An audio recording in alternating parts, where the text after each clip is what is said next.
And good evening. నేను మీ అర్జు arts college పీడీని. Degree అడ్మిషన్స్కి సంబంధించి special category వాళ్ళు ఎన్సీసీ, స్పోర్ట్స్, ఎన్ఎస్ఎస్ ఎవరైతే ఉన్నారో వాళ్ళందరూ కూడా సర్టిఫికేట్ వెరిఫికేషన్స్కి అయితే వెళ్ళలేదు. ఏంటండి 1వ నుంచి 3వ తారీఖు వరకు జరుగుతుందని మీకు క్లియర్గా ఆ నోటిఫికేషన్లో మెన్షన్ చేశారు. ఎవరు వెబ్సైట్ కూడా చెక్ చేసుకుంటలేదు. క్లియర్గా కూడా చెప్తున్నామో చేసుకోకుండా ఈ రోజు ఫోన్ చేసి సార్ ఈ రోజు ఉందని మాకు తెలియదు, మాకు చెప్పలేదు. ఎవరు చెప్తారండి? ఎవరు చెప్పరు.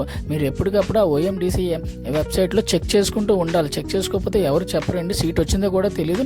అలానే మీకున్న అప్లికేషన్లో ప్రాబ్లమ్స్ అన్నీ కూడా కొత్తగా ఇచ్చిన ఈ క్యూఆర్ కోడ్లో మీ ప్రాబ్లమ్స్ అన్ని అందులో మెన్షన్ చేస్తే దానికి సంబంధించిన ఎడిట్ ఆప్షన్ కూడా దగ్గరలో వస్తుంది.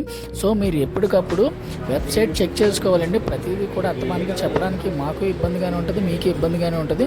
సో మీరు ఎప్పటికప్పుడు ఓఎండిసి యాప్ చెక్ చేసుకుంటూ ఉంటే ఆ స్క్రోలింగ్ ద్వారా తెలుస్తుంది. అలానే ఇదిగోండి మీకు డేట్స్ ఇచ్చారు కదా, ఏ రోజు ఏం జరుగుతుంది అన్నది క్లియర్గా ఇవ్వడం మెన్షన్ చేయడం కూడా జరిగింది.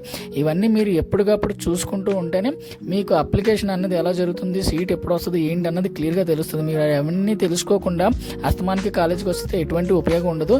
అలానే సెమినార్ హాల్లో మనకి ఎప్పటికప్పుడు అడ్మిషన్స్ జరుగుతున్నాయి. సో కొన్ని ప్రాబ్లమ్స్ వల్ల ఈ సెమినార్ హాల్ని సెమినార్ హాల్ పక్కన ఉన్న రూమ్ నెంబర్ 7, మీకు రూమ్ నెంబర్ కూడా చూపిస్తాను చూడండి. అదిగోండి సెమినార్ హాల్ బయట ఆ పక్కన వస్తే అదిగోండి రూమ్ నెంబర్ 7 ఇక్కడికైతే షిఫ్ట్ చేయడం జరుగుతుంది. సో ఇంకా అప్లికేషన్స్ కానీ ఏమైనా ప్రాబ్లమ్స్ ఉన్న వాళ్ళు ఎవరైనా అయితే ఈ రూమ్ నెంబర్ 7కి అయితే రావండి. ఇవన్నీ కూడా చెక్ చేసుకోండి. Thank you.